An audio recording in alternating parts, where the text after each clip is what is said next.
ನಮಸ್ಕಾರ ಸ್ನೇಹಿತರೆ. ಹೊಟ್ಟೆಯಲ್ಲಿ ಭಯಂಕರ ಅನಿಲ ಅಂದರೆ ಗ್ಯಾಸ್ ಉಂಟು ಮಾಡುವ ಈ 13 ವಸ್ತುಗಳು ಇಂದಿನಿಂದಲೇ ತಕ್ಷಣ ನಿಲ್ಲಿಸಿ. ಸ್ನೇಹಿತರೆ, ನಮ್ಮ ಯೂಟ್ಯೂಬ್ ಚಾನಲ್ಗೆ ಸ್ವಾಗತ.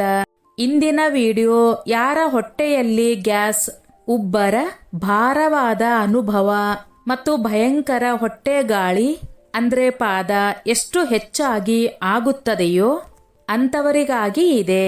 ಇದರಿಂದ ಅವರ ದಿನ ಕೆಟ್ಟು ಹೋಗುವುದಷ್ಟೇ ಅಲ್ಲ, ಸುತ್ತಮುತ್ತಲಿನವರ ಬದುಕು ಕಷ್ಟವಾಗುತ್ತದೆ.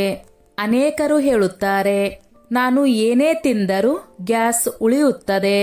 ರಾತ್ರಿ ಹೊಟ್ಟೆ ಎಷ್ಟು ಉಬ್ಬುತ್ತದೆ ಎಂದರೆ ಸಿಡಿದೇ ಬಿಡುತ್ತದೆ ಎಂದೆನಿಸುತ್ತದೆ. ಸಾರ್ವಜನಿಕ ಸ್ಥಳಗಳಿಗೆ ಹೋಗಲು ಭಯ, ಎಲ್ಲಿ ಶಬ್ದ ಬಂದು ಬಿಡುತ್ತದೋ ಎಂದು. ನೀವು ಈ ಸಮಸ್ಯೆಗಳಿಂದ ಬಳಲುತ್ತಿದ್ದರೆ ಇಂದಿನ ಈ ವಿಡಿಯೋ ನಿಮ್ಮ ಜೀವನವನ್ನೇ ಬದಲಾಯಿಸಲಿದೆ. ಏಕೆಂದರೆ ದೇಹದಲ್ಲಿ ವಾತವನ್ನು ಅಸಹನೀಯಗೊಳಿಸುವ, ಹೊಟ್ಟೆಯಲ್ಲಿ ವಿಷಕಾರಿ ಗ್ಯಾಸ್ ತಯಾರಿಸುವ, ಎದೆಯಲ್ಲಿ ಉರಿ, ಭಾರ ಮತ್ತು ನೋವು ಹೆಚ್ಚಿಸುವ, ಕರುಳುಗಳನ್ನು ದುರ್ಬಲಗೊಳಿಸುವ ಮತ್ತು ಪದೇ ಪದೇ ಅಡುಗೆ ಮನೆ, ಶೌಚಾಲಯ ಹಾಗೂ ಔಷಧಿಗಳ ಸುತ್ತ ಅಲೆಯುವಂತೆ ಮಾಡುವ ಆ 13 ವಸ್ತುಗಳನ್ನು ನಾವು ಇಂದು ನಿಮಗೆ ಹೇಳಲಿದ್ದೇವೆ. ಅನೇಕರು ಈ ವಸ್ತುಗಳನ್ನು ಪ್ರತಿದಿನ ಸೇವಿಸುತ್ತಾರೆ. ಆಮೇಲೆ ಹೊಟ್ಟೆಯಲ್ಲಿ ಗ್ಯಾಸ್ ಆಗುತ್ತಿದೆ, ಹೊಟ್ಟೆ ಗಾಳಿ ನಿಲ್ಲುತ್ತಿಲ್ಲ ಎಂದು ದೂರುತ್ತಾರೆ. ಆದ್ದರಿಂದ ಇಂದು ನೀವು ಯಾವ 13 ವಸ್ತುಗಳು ನಿಮ್ಮ ಹೊಟ್ಟೆಯಲ್ಲಿ ವಿಷದಂತಹ ಗ್ಯಾಸ್ ಉಂಟು ಮಾಡುತ್ತವೆ ಮತ್ತು ಅವುಗಳನ್ನು ಏಕೆ ತಕ್ಷಣ ನಿಲ್ಲಿಸಬೇಕು ಎಂಬುದನ್ನು ತಿಳಿದುಕೊಳ್ಳಿ. ಸ್ನೇಹಿತರೆ, ವಿಡಿಯೋದ ಕೊನೆಯಲ್ಲಿ ನಾವು ಗ್ಯಾಸ್ ಅನ್ನು ಶಾಶ್ವತವಾಗಿ ಹೋಗಲಾಡಿಸುವ 5 ಮನೆ ಮದ್ದುಗಳನ್ನು, ಹೊಟ್ಟೆಯನ್ನು ಫ್ಲಾಟ್ ಮಾಡುವ ಸುಲಭ ಟಿಪ್ಸ್ಗಳನ್ನು ಮತ್ತು ಗ್ಯಾಸ್ ಅನ್ನು ಬೇರು ಸಹಿತ ಹೋಗಲಾಡಿಸುವ ಬೆಳಗಿನ ದಿನಚರಿಯನ್ನು ಹೇಳುತ್ತೇವೆ. ಹಾಗಿದ್ರೆ ವಿಡಿಯೋ ಪ್ರಾರಂಭಿಸೋಣ. ಹೊಟ್ಟೆಯಲ್ಲಿ ಭಯಂಕರ ಗ್ಯಾಸ್ ಮತ್ತು ಹೊಟ್ಟೆ ಗಾಳಿ ಉಂಟು ಮಾಡುವ 13 ಅಪಾಯಕಾರಿ ವಸ್ತುಗಳು. ಸ್ನೇಹಿತರೆ, ವಿಡಿಯೋ ಇಷ್ಟವಾದರೆ ಲೈಕ್ ಮಾಡಿ ಮತ್ತು ಶೇರ್ ಮಾಡಿ. 1. ಕಡಲೆ. ಬೇಯಿಸಿದ, ಹುರಿದ ಅಥವಾ ಕಪ್ಪು ಕಡಲೆ. ಕಡಲೆ ತುಂಬಾ ಪೌಷ್ಟಿಕವಾಗಿದ್ದರೂ ಇದು ದೊಡ್ಡ ಕರುಳಿನಲ್ಲಿ ಹೋಗಿ ಹುದುಗುವಿಕೆ ಅಂದ್ರೆ ಫರ್ಮೆಂಟೇಷನ್ ಉಂಟು ಮಾಡುತ್ತದೆ. ಇದರಲ್ಲಿರುವ ರೆಫಿನೋಸ್ ಮತ್ತು ಫೈಬರ್ ಜೀರ್ಣವಾಗಲು ಸಮಯ ತೆಗೆದುಕೊಳ್ಳುತ್ತವೆ. ಪರಿಣಾಮ ಗ್ಯಾಸ್, ಉಬ್ಬರ, ನಿರಂತರ ಹೊಟ್ಟೆಗಾಳಿ, ಹೊಟ್ಟೆ ಭಾರ, ವಿಶೇಷವಾಗಿ ಜೀರ್ಣಶಕ್ತಿ ದುರ್ಬಲ ಆಗಿರುವವರಿಗೆ, IBS, IBD ಇರುವವರಿಗೆ, ಮಲಬದ್ಧತೆ ಇರುವವರಿಗೆ, ಯಕೃತ್ ಅಂದರೆ ಲಿವರ್ ದುರ್ಬಲ ಆಗಿರುವವರಿಗೆ. ಕಡಲೆ ಗ್ಯಾಸ್ನ ಬಾಂಬ್. ರಾತ್ರಿ ಕಡಲೆ ಸೇವಿಸುವುದು ಅತ್ಯಂತ ಅಪಾಯಕಾರಿ, ಏಕೆಂದರೆ ರಾತ್ರಿ ಕರುಳುಗಳ ಚಲನೆ ನಿಧಾನವಾಗಿರುತ್ತದೆ ಮತ್ತು ಗ್ಯಾಸ್ ಹೆಚ್ಚು ತುಂಬುತ್ತದೆ. ಇದಕ್ಕೆ ಏನು ಮಾಡಬೇಕು? ಆಸೆಯಾದರೆ ಹಗಲಿನಲ್ಲಿ ಸೇವಿಸಿ. ಅರ್ಧ ನಿಂಬೆ ಹಾಕಿ, ಜೀರಿಗೆ, ಕಪ್ಪು ಉಪ್ಪು ಬೆರೆಸಿ. ಸ್ನೇಹಿತರೆ, ನೀವು ಎಲ್ಲಿಂದ, ಯಾವ ಊರಿನಿಂದ ನಮ್ಮ ಈ ವಿಡಿಯೋವನ್ನು ನೋಡುತ್ತಿದ್ದೀರಿ ಎಂದು ಕಮೆಂಟ್ ಮಾಡುವ ಮೂಲಕ ತಪ್ಪದೆ ತಿಳಿಸಿ. 2. ರಾಜ್ಮಾ ಮತ್ತು ಕಡಲೆ ಅಂದರೆ ಚೋಲೆ. ರಾಜ್ಮಾ ಮತ್ತು ಚೋಲೆ ಎರಡರಲ್ಲೂ ಫೈಬರ್, ಪಿಷ್ಟ ಅಂದ್ರೆ ಸ್ಟಾರ್ಚ್, ರೆಫಿನೋಸ್ ಬಹಳ ಹೆಚ್ಚಾಗಿರುತ್ತದೆ. ಇವು ಕರುಳಿನಲ್ಲಿ ಹೋಗಿ ಸ್ಫೋಟಕ ರೀತಿಯಲ್ಲಿ ಗ್ಯಾಸ್ ಉಂಟು ಮಾಡುತ್ತವೆ. ಆದ್ದರಿಂದ ರಾಜ್ಮಾ ತಿಂದ ನಂತರ ಹೊಟ್ಟೆ ಉಬ್ಬುತ್ತದೆ, ಎದೆಯಲ್ಲಿ ಭಾರ ಮತ್ತು ಹೊಟ್ಟೆ ಗಾಳಿ ನಿಲ್ಲುವುದೇ ಇಲ್ಲ ಮತ್ತು ಬಗೆ ಬಗೆಯ ಈ ಸಮಸ್ಯೆಗಳಾಗುತ್ತವೆ. ವಾಸನೆ ದುಪ್ಪಟ್ಟು. ಇದು ವಿಶೇಷವಾಗಿ ಇವುಗಳನ್ನು ಸರಿಯಾಗಿ ತೊಳೆಯದೆ ಅಥವಾ ನೆನೆಸದೆ ಬೇಯಿಸುವವರ ಮೇಲೆ ಪರಿಣಾಮ ಬೀರುತ್ತದೆ. ಇದಕ್ಕೆ ನಾವು ಏನು ಮಾಡಬೇಕು? ಬೇಯಿಸುವ ಮೊದಲು 8 ಗಂಟೆ ನೆನೆಸಿ. ಮೇಲಿಂದ ಸ್ವಲ್ಪ ಇಂಗು ಹಾಕಿ. 3. ಮೂಲಂಗಿ ಅಂದ್ರೆ ಕಚ್ಚಾ ಮೂಲಂಗಿ. ಮೂಲಂಗಿಯನ್ನು ಗ್ಯಾಸ್ನ ರಾಜ ಎಂದೇ ಪರಿಗಣಿಸಲಾಗುತ್ತದೆ. ಕಚ್ಚಾ ಮೂಲಂಗಿ ಕರುಳಿನಲ್ಲಿ ವೇಗವಾಗಿ ಹುದುಗುವಿಕೆ ಉಂಟು ಮಾಡುತ್ತದೆ ಮತ್ತು ಹೊಟ್ಟೆ ಗಾಳಿಯನ್ನು ದುಪ್ಪಟ್ಟುಗೊಳಿಸುತ್ತದೆ. ಜನರು ಇದನ್ನು ಸಲಾಡ್ನಲ್ಲಿ ತಿನ್ನುತ್ತಾರೆ. ಆಮೇಲೆ ಇಂದು ಹೊಟ್ಟೆ ಸಿಡಿಯುತ್ತಿದೆ ಎಂದು ಹೇಳುತ್ತಾರೆ. ಮೂಲಂಗಿ ಪ್ಲಸ್ ಮೊಸರು ಈಕ್ವಲ್ 2 ಪಟ್ಟು ಗ್ಯಾಸ್.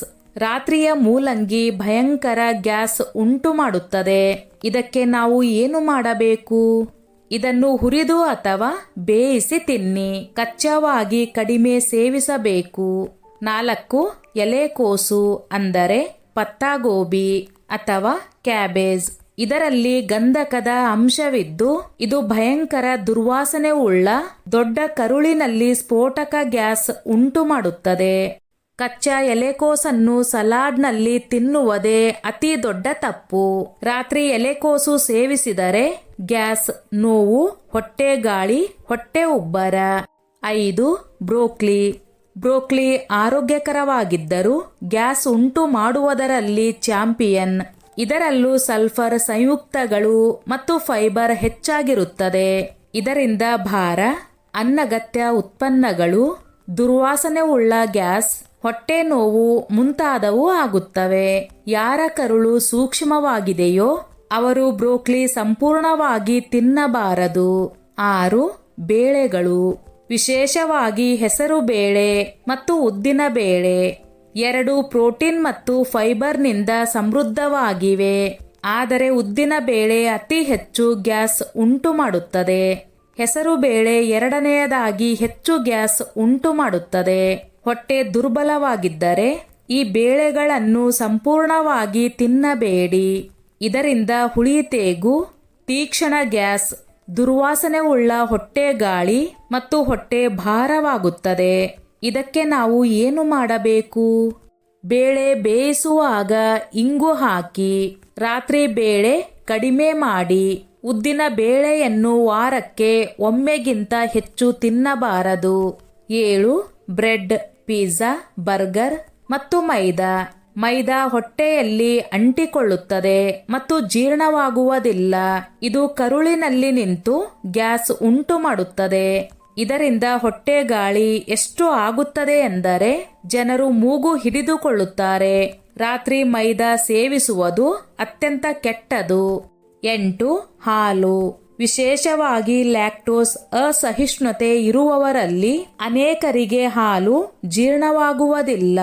ಏಕೆಂದರೆ ಅವರ ದೇಹದಲ್ಲಿ ಲ್ಯಾಕ್ಟೋಸ್ ಎಂಜೈಮ್ ಕಡಿಮೆ ಇರುತ್ತದೆ. ಹಾಲು ಕುಡಿಯುತ್ತಿದ್ದಂತೆ ಭಯಂಕರ ಗ್ಯಾಸ್, ಹೊಟ್ಟೆ ಗಾಳಿ, ತೇಗು, ಹೊಟ್ಟೆ ನೋವು. ಹಾಲು ಪ್ಲಸ್ ಬಾಳೆಹಣ್ಣು ಈಕ್ವಲ್ಸ್ ಅಪಾಯಕಾರಿ. ಹಾಲು ಪ್ಲಸ್ ರಾತ್ರಿ ಈಕ್ವಲ್ಸ್ ಅಪಾಯಕಾರಿ. ಹಾಗಿದ್ರೆ ನಾವು ಏನು ಮಾಡಬೇಕು? ಮೊಸರು, ಮಜ್ಜಿಗೆ ಸೇವಿಸಬಹುದು. ಅರಿಶಿನ ಹಾಲು ಕಡಿಮೆ ಪ್ರಮಾಣದಲ್ಲಿ ಸೇವಿಸಿ. ಸ್ನೇಹಿತರೆ, ನಿಮಗೆ ನಮ್ಮ ಈ ವಿಡಿಯೋ ಹೇಗೆನಿಸುತ್ತದೆ? ಕಮೆಂಟ್ ಮಾಡುವ ಮೂಲಕ ತಪ್ಪದೆ ತಿಳಿಸಿ. 9 ಕೋಲ್ಡ್ ಡ್ರಿಂಕ್ಸ್ ಮತ್ತು ಸೋಡಾ. ಇವುಗಳಲ್ಲಿ ಕಾರ್ಬನ್ ಡೈಆಕ್ಸೈಡ್ ಸಮೃದ್ಧವಾಗಿದ್ದು ಇದು ಹೊಟ್ಟೆಯಲ್ಲಿ ಹೋಗಿ ಗ್ಯಾಸ್, ತೇಗು, ಅಸಹನೀಯ ಉಬ್ಬರ ಉಂಟು ಮಾಡುತ್ತದೆ. ಸೋಡಾ ಗ್ಯಾಸ್ನ ಟ್ಯಾಂಕರ್. ಕೋಲ್ಡ್ ಡ್ರಿಂಕ್ಸ್ ಪ್ಲಸ್ ಸಕ್ಕರೆ ಈಕ್ವಲ್ಸ್ 2 ಪಟ್ಟು ದಾಳಿ. 10 ಆಲೂಗಡ್ಡೆ ಪಿಷ್ಟಯುಕ್ತ ಆಹಾರ. ಹೊಟ್ಟೆಗೆ ಹೋಗುತ್ತಿದ್ದಂತೆಯೇ ಇದು ಹುದುಗಿ ಗ್ಯಾಸ್ ಉಂಟು ಮಾಡುತ್ತದೆ. ಕರಿದ ಆಲೂಗಡ್ಡೆ 2 ಪಟ್ಟು ಗ್ಯಾಸ್. ಆಲೂಗಡ್ಡೆ ಪ್ಲಸ್ ಬೇಳೆ ಈಕ್ವಲ್ಸ್ 2 ಪಟ್ಟು ಸಮಸ್ಯೆ. 11 ಉಪ್ಪಿನಕಾಯಿ, ವಿಶೇಷವಾಗಿ ಎಣ್ಣೆಯುಕ್ತ ಉಪ್ಪಿನಕಾಯಿ. ಉಪ್ಪಿನಕಾಯಿಯಲ್ಲಿ ಉಪ್ಪು, ಎಣ್ಣೆ, ಮಸಾಲೆಗಳು ಎಷ್ಟು ಭಾರವಾಗಿರುತ್ತವೆ ಎಂದರೆ ಇವು ಹೊಟ್ಟೆಯಲ್ಲಿ ಊತ ಉಂಟು ಮಾಡಿ ಗ್ಯಾಸ್ ಉಂಟು ಮಾಡುತ್ತವೆ. ಉಪ್ಪಿನಕಾಯಿ ತಿನ್ನುವುದು ಹೊಟ್ಟೆ ಗಾಳಿಯನ್ನು ತೀಕ್ಷ್ಣ ಮತ್ತು ದುರ್ವಾಸನೆ ಉಳ್ಳದಾಗಿಸುತ್ತದೆ. ಕಡಿಮೆ ಮಾಡಿ. 12 ನೂಡಲ್ಸ್, ಮೋಮೋಸ್, ಚೌಮೀನ್ ಇವೆಲ್ಲ ಮೈದಾ, MSG, ಕರಿದ ಎಣ್ಣೆ, ಕೃತಕ ಮಸಾಲೆಗಳಿಂದ ತುಂಬಿರುತ್ತವೆ. ಇವುಗಳಿಂದ ಗ್ಯಾಸ್ ಆಗುವುದು ಖಚಿತ. ಹೊಟ್ಟೆ ನೋವು, ದುರ್ವಾಸನೆ ಉಳ್ಳ ಹೊಟ್ಟೆ ಗಾಳಿ ಸಾಮಾನ್ಯ ಅಡ್ಡ ಪರಿಣಾಮ. 13 ಸಕ್ಕರೆ, ಸಿಹಿ ತಿಂಡಿಗಳು ಮತ್ತು ಚಾಕ್ಲೇಟ್. ಹೆಚ್ಚು ಸಕ್ಕರೆ ಕರುಳುಗಳನ್ನು ದುರ್ಬಲಗೊಳಿಸುತ್ತದೆ ಮತ್ತು ಅತಿಯಾದ ಹುದುಗುವಿಕೆಯಿಂದ ಗ್ಯಾಸ್ ಉಂಟು ಮಾಡುತ್ತದೆ. ವಿಶೇಷವಾಗಿ ಜಿಲೇಬಿ, ರಸಗುಲ್ಲ, ಕೇಕ್, ಬಿಸ್ಕೆಟ್ ಇವು ಗ್ಯಾಸ್ನ ಮಾಸ್ಟರ್ ಮೈಂಡ್ಗಳು. ಸ್ನೇಹಿತರೆ, ಈಗ ಗ್ಯಾಸ್ ಮತ್ತು ಹೊಟ್ಟೆ ಗಾಳಿಯನ್ನು ಬೇರು ಸಹಿತ ಹೋಗಲಾಡಿಸುವ 5 ಮನೆ ಮದ್ದುಗಳನ್ನು ತಿಳಿಯೋಣ. 1. ಉಗುರು ಬೆಚ್ಚಗಿನ ನೀರು ಮತ್ತು ನಿಂಬೆ. ಬೆಳಗ್ಗೆ ಖಾಲಿ ಹೊಟ್ಟೆಯಲ್ಲಿ ಕುಡಿಯುವುದರಿಂದ ಗ್ಯಾಸ್ ಹೋಗುತ್ತದೆ. 2. ಓಂಕಾಳು ಅಂದರೆ ಅಜ್ವೈನ್ ಮತ್ತು ಕಪ್ಪು ಉಪ್ಪು. 1 ಚಮಚ ಓಂಕಾಳು ಜಗಿದು ತಿನ್ನಿ, ಗ್ಯಾಸ್ 2 ನಿಮಿಷದಲ್ಲಿ ಮಾಯ. 3. ಜೀರಿಗೆ ನೀರನ್ನು ಕುದಿಸಿ ಕುಡಿಯಿರಿ, ಇದು ಹೊಟ್ಟೆಯ ಊತವನ್ನು ಕಡಿಮೆ ಮಾಡುತ್ತದೆ. 4. ಪ್ರತಿ ಊಟದ ನಂತರ 5 ನಿಮಿಷ ಖಂಡಿತ ನಡೆದಾಡಿ. ನೀವು ತಿಂದ ಆಹಾರ ಜೀರ್ಣವಾಗುತ್ತದೆ, ಗ್ಯಾಸ್ ಆಗುವುದಿಲ್ಲ. 5. ರಾತ್ರಿ ಮೊಸರು, ಸಲಾಡ್, ಕಡಲೆ, ರಾಜ್ಮಾ ಸೇವಿಸುವುದು ನಿಲ್ಲಿಸಿ. ರಾತ್ರಿ ಗ್ಯಾಸ್ ಬೆಳಗಿನವರೆಗೂ ಹೊಟ್ಟೆ ಗಾಳಿಯಾಗಿ ತೊಂದರೆ ಕೊಡುತ್ತದೆ. ಸ್ನೇಹಿತರೆ, ಈಗ ಬೆಳಗಿನ 2 ನಿಮಿಷದ ಗ್ಯಾಸ್ ಕ್ಲೀನ್ ದಿನಚರಿಯನ್ನು ತಿಳಿಯೋಣ. ಹಾಸಿಗೆಯಿಂದ ಎದ್ದ ತಕ್ಷಣ 1 ಲೋಟ ಬಿಸಿ ನೀರು, 5 ಬಾರಿ ಆಳವಾದ ಉಸಿರಾಟ, 2 ಬಾರಿ ಹೊಟ್ಟೆಯನ್ನು ಒಳಗೆ ಎಳೆದು ಬಿಡಿ, 1 ನಿಮಿಷ ವಾಕ್. ಗ್ಯಾಸ್ 80% ಹೋಗುತ್ತದೆ. ಹಾಗಿದ್ರೆ ಸ್ನೇಹಿತರೆ, ಇವು ಹೊಟ್ಟೆಯಲ್ಲಿ ಭಯಂಕರ ಹೊಟ್ಟೆಗಾಳಿ ಉಂಟು ಮಾಡುವ ಆ 13 ವಸ್ತುಗಳಾಗಿದ್ದವು. ನೀವು ಕೇವಲ ಇವುಗಳನ್ನು 7 ದಿನಗಳವರೆಗೆ ನಿಲ್ಲಿಸಿದರೆ ನಾವು 100% ಗ್ಯಾರಂಟಿಯಿಂದ ಹೇಳುತ್ತೇವೆ, ನಿಮ್ಮ ಗ್ಯಾಸ್, ಉಬ್ಬರ, ಹೊಟ್ಟೆ ನೋವು, ಭಾರ 80ರಿಂದ 90% ಅಷ್ಟು ಕಡಿಮೆಯಾಗುತ್ತದೆ. ಸ್ನೇಹಿತರೆ, ಈ ವಿಡಿಯೋ ನಿಮಗೆ ಇಷ್ಟವಾದರೆ ನಿಮ್ಮ ಸ್ನೇಹಿತರಿಗೆ ಖಂಡಿತ ಶೇರ್ ಮಾಡಿ. ಸ್ನೇಹಿತರೆ, ಈ ನನ್ನ ಮಾಹಿತಿ ನಿಮಗೆ ಇಷ್ಟವಾಗಿದ್ದಲ್ಲಿ ದಯವಿಟ್ಟು ಶೇರ್ ಮಾಡಿ, ಲೈಕ್ ಮಾಡಿ ಮತ್ತು ಸಬ್ಸ್ಕ್ರೈಬ್ ಮಾಡಿ.